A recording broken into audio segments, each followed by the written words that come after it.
مستمعينا، التقى ميكروفون LBC بالناشط الأسترالي لايل شيلتون الناشط في القضايا المسيحية، وحاوره سعيد توما عن قضية زواج المثليين، فهل هو مع التأييد أو ضد هذا القرار؟ أسئلة كثيرة وجهناها للايل شيلتون في استديوهات إذاعة LBC.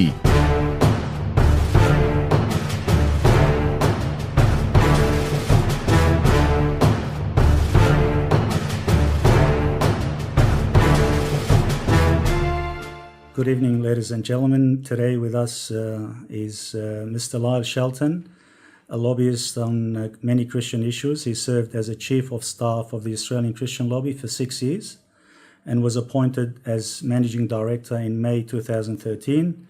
He has background in journalism. He has been prominent on many issues, including gay marriage and also the important issue of refugees from Syria and Iraq, particularly from Syria. Has been very active in trying to lobby the government for support in general.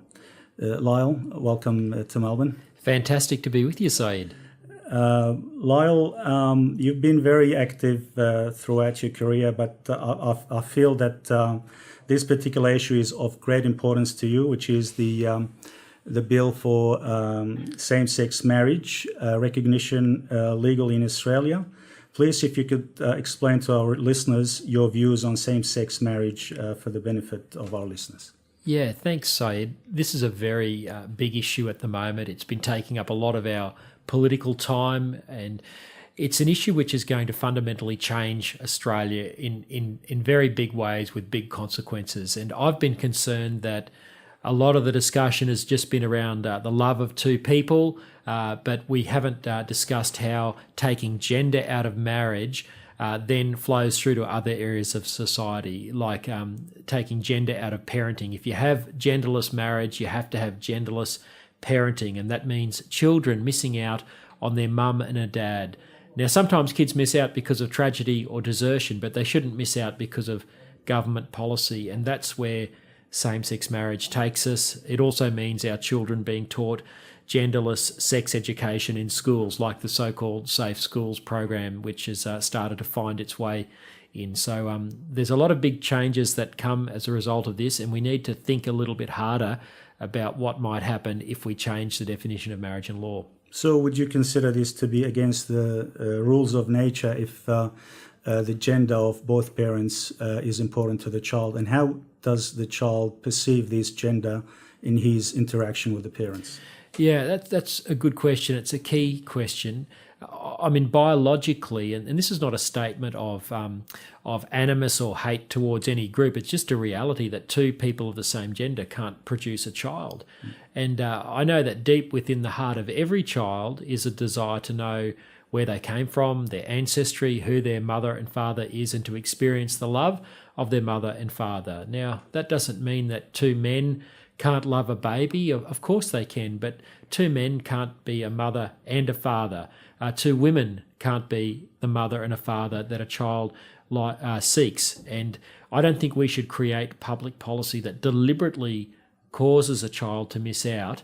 And that's what same-sex marriage does, and I think we just need to think about this. So the children would be the ultimate victim in all of this if we were to see this as being engineered by adults and not thinking about the impact on the child.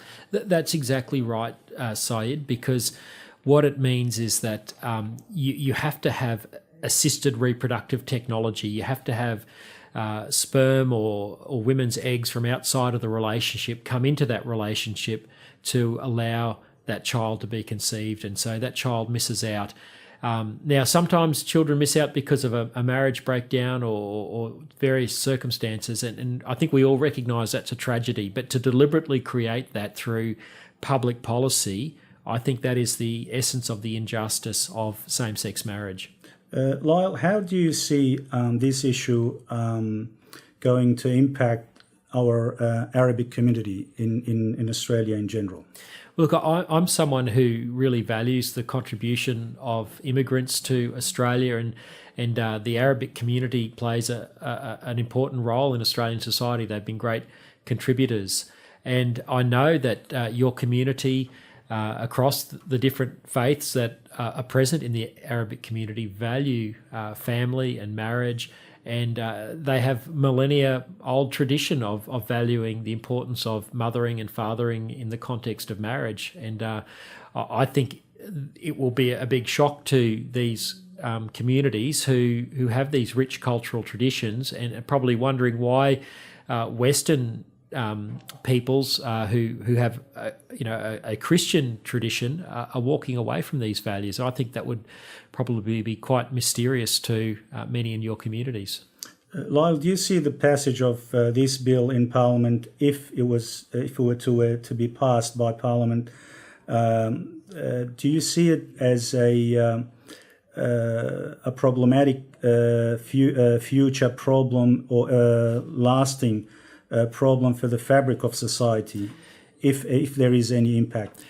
Yes, I do. I think when you take gender out of marriage, it has massive implications for the fabric of society. And we're seeing a foretaste of this through the so-called Safe Schools program that I mentioned earlier. That is an important issue, actually. It is, and it's linked to genderless marriage. So if you say that gender is not important in marriage, then you have to tell children at school that gender doesn't matter in their relationships and even in their actual identity. And that's exactly what Safe Schools is doing. It's telling children that only you can know if you're a boy or a girl. No one can tell you. It's saying if a boy wants to identify as a girl, he can then go and use the girls' toilets at school and wear a girl's school uniform. This is happening now. It's voluntary at the moment, but people like Daniel Andrews, the Premier of Victoria, who's one of the biggest supporters of same-sex marriage, is about to make safe schools compulsory in Victorian high schools from 2018. Now, I think that just tells you where this political agenda is taking you. Should we have a plebiscite on that particular point then, if it's crucial to the parents and the children? Absolutely. Yes. And safe schools is being done without parental permission. And I think the only way to stop safe schools is at the plebiscite on marriage, and the Turnbull government has promised a plebiscite on marriage, that we need to realise that there are consequences, and one of the consequences is safe schools rolling out more and more into schools. And I think we need to realise that the plebiscite is really a referendum on consequences like safe schools. We all, as children, went to schools. This issue was never on children's mind, or wasn't as prominent in societies around the world until we arrived at the year 2015 and 16. Why is it all of a sudden, and I'm speaking here about safe schools, why is it so important to a layer of our society? And who's raising these issues, in your opinion, Laura? The same people that are behind the same-sex marriage movement are raising the issues of transgenderism and the idea that a child's gender is fluid. It's all coming from the same place, and the whole transgender movement is the next frontier after gay marriage. So we've seen gay marriage legalised in America, in the UK, Ireland, different part Canada, and now that's legal, this is all part of a global agenda.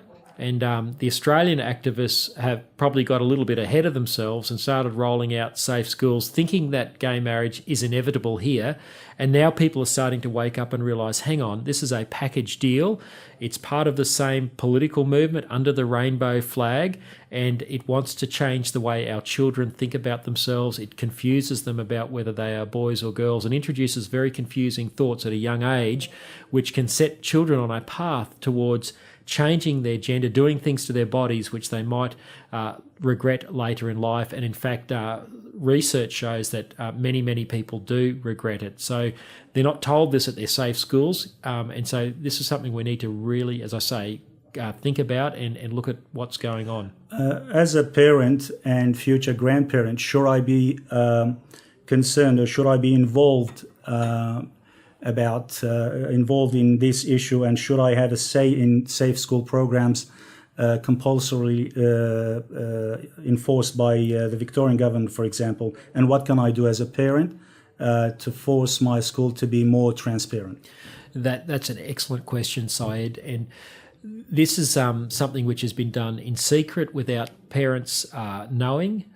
We saw Chella White, a mother at Frankston High School, withdraw her children from that school because the school refused to listen to her concerns about safe schools. Ros Ward, who is the architect of the program from La Trobe University, has said if parents are concerned, tough luck. That is her exact words, tough luck to parents.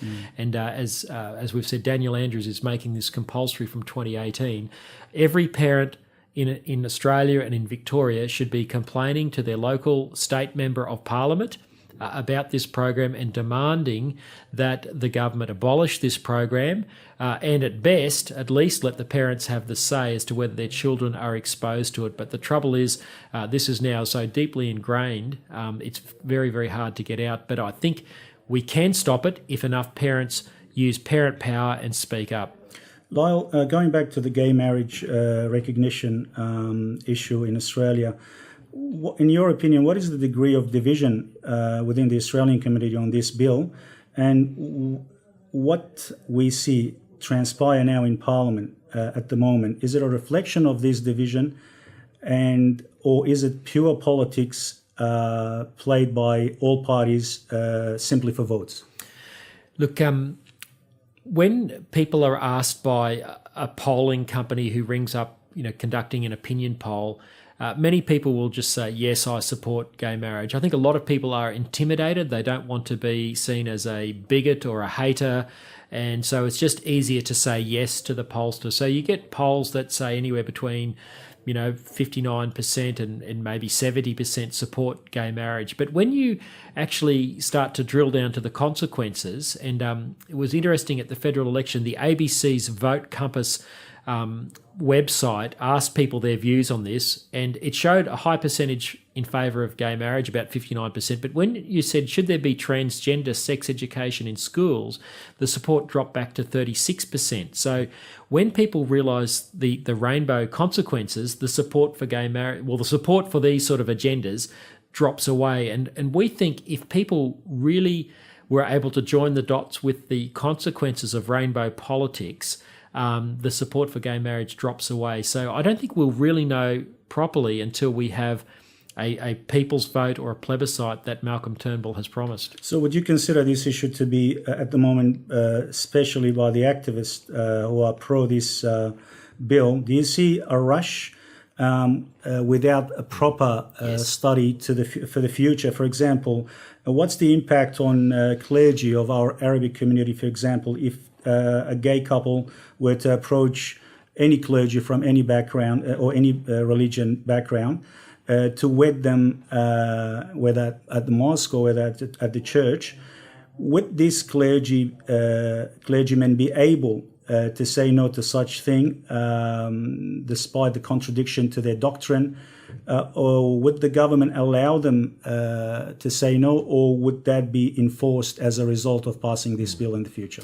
Yeah, there's two really excellent questions. Your first question goes to, is there a rush to get this through? The answer is yes. And those elites, the political elites that are pushing this, they don't want the people to have a say. They want to rush this through so that the community can't talk about the things that you and I are talking about today. So that's the first point. With regard to clergy, they say that freedom will be fine, won't be impacted. We'll let the clergy have an exemption so they are not forced to go against their conscience or their religion and marry gay couples. Now, that all sounds fine, but it's not just clergy that have religious freedom rights. There are people who supply services to the wedding industry. Why should they be forced to participate in something that they think is a falsehood about marriage, is a lie about marriage? They should be allowed to exercise their conscience. But even with regard to clergy, I think whilst there might be an exemption initially, the pressure will come in the future to take away that freedom. And we've seen that in Denmark, where they originally said all clergy could be exempt. Then they said, no, the state church, the Lutheran church, now has to provide a gay marriage. So the ground rules change once this thing gets in, and I think we have to watch for that. So do you see this, your Denmark example brings something to my mind, which is it's almost saying that the authority or the government here is actually contradicting itself in most secular democratic countries by bringing the church back into the realm of the state rather than separating state from church. And I see a bit of contradiction when it comes to forcing the church to adhere to legislations passed by government for different reasons, for any kind of reason. Yeah, I think it's inevitable that the church will find itself coming under pressure, even though they might, in the short term, promise freedoms for clergy.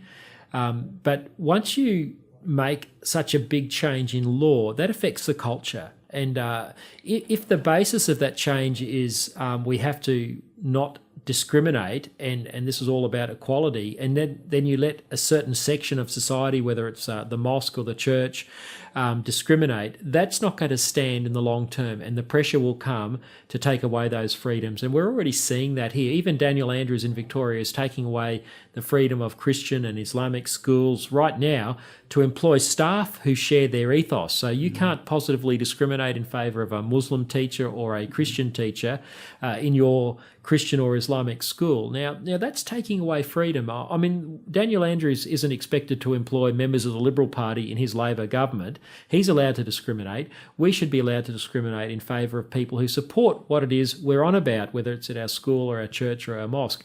So we're seeing these freedoms attacked right now. I think we'll see the freedom not to have to marry gay couples attacked in the future because these things always have a progression. So I gather from all of this is the snowball effect is into play as we speak.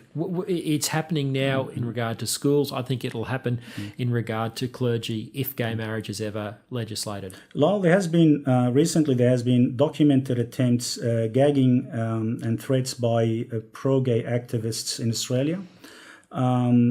And as a prominent lobbyist yourself on this issue and as a managing director of the ACL, have you been a target yourself?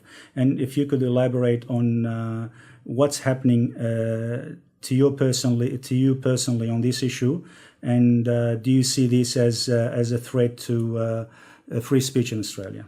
Yeah, I do see it as a massive threat to free speech. Just recently, I was involved in helping organise a meeting in Sydney of various groups who want to organise to start a campaign to preserve the definition of marriage. And we had a lot of Christians at that meeting. We had Muslims, we had Hindus, we had Jews, people who are concerned about this issue. And we booked a room to meet in at the Mercure Hotel in Sydney. And when the gay activists found out about our meeting, they told people to ring up the hotel.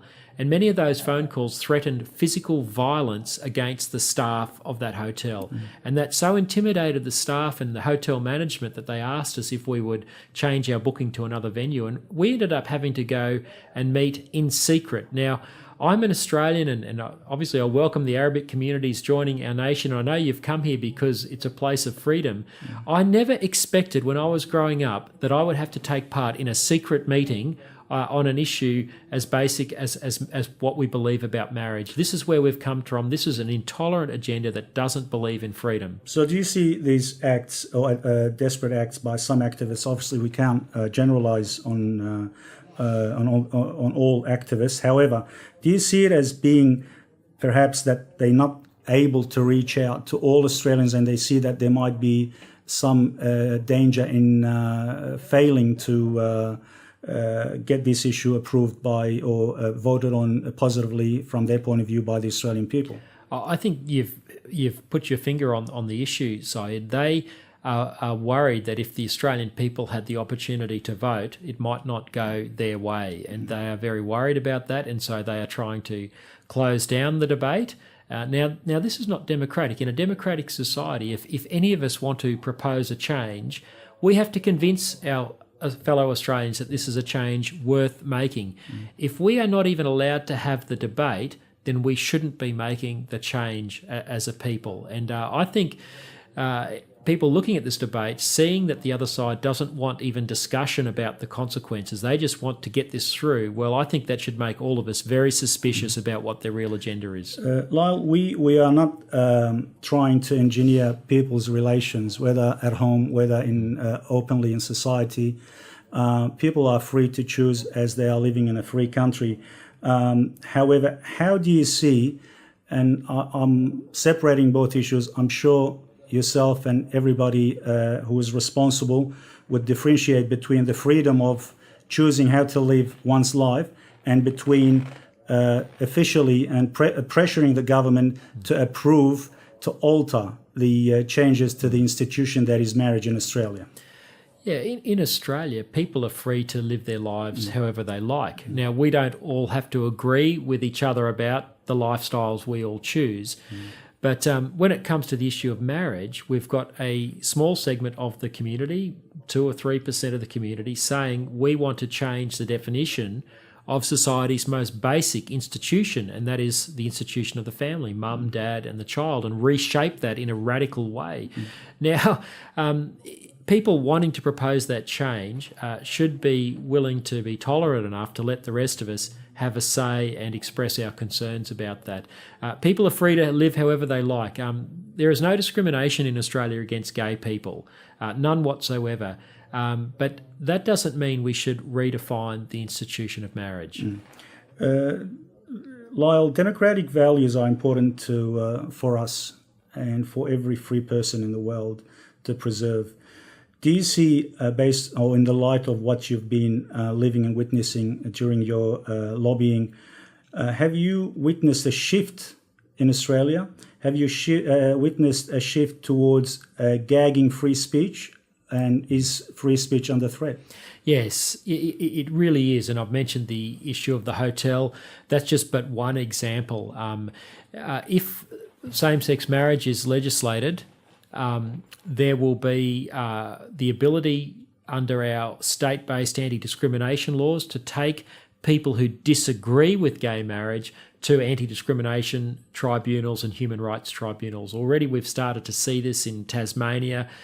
So it is a really big threat to free speech. And I know that the Arabic communities in Australia have come to this nation as very welcome contributors to our country. I'm very glad to see you all here. But you've come here because you've been attracted to the freedom in this country that it offers. It allows freedom of speech and freedom to live, freedom to maintain your culture and your communities, and that's enriched Australia. But this same-sex marriage culture, it says, no, there's no freedom anymore. You have to agree with what we believe about marriage. And if you say that you don't agree, we are going to take you to the Anti-Discrimination Tribunal. We're going to force your schools to employ people who don't share your ethos. It is a completely intolerant agenda. It is against the freedom ethos that this country was founded on. And I think the more Australians wake up to that, the better, and the sooner the better. Finally, Mr. Shelton, what would you like to say to our Arabic listeners about the importance of their vote if the plebiscite is to be passed by our parties, political parties in Parliament? Look, every vote counts, and I would really appeal to the Arabic community in Australia to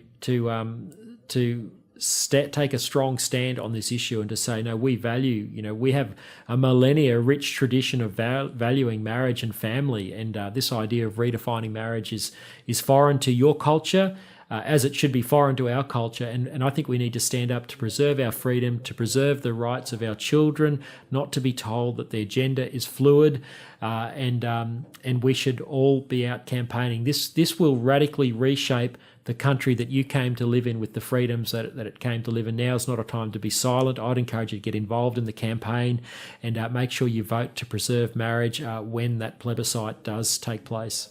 Also, perhaps in the near future, hopefully we could have you over to discuss the Safe School program in depth, which is quite vital to parents, especially young parents.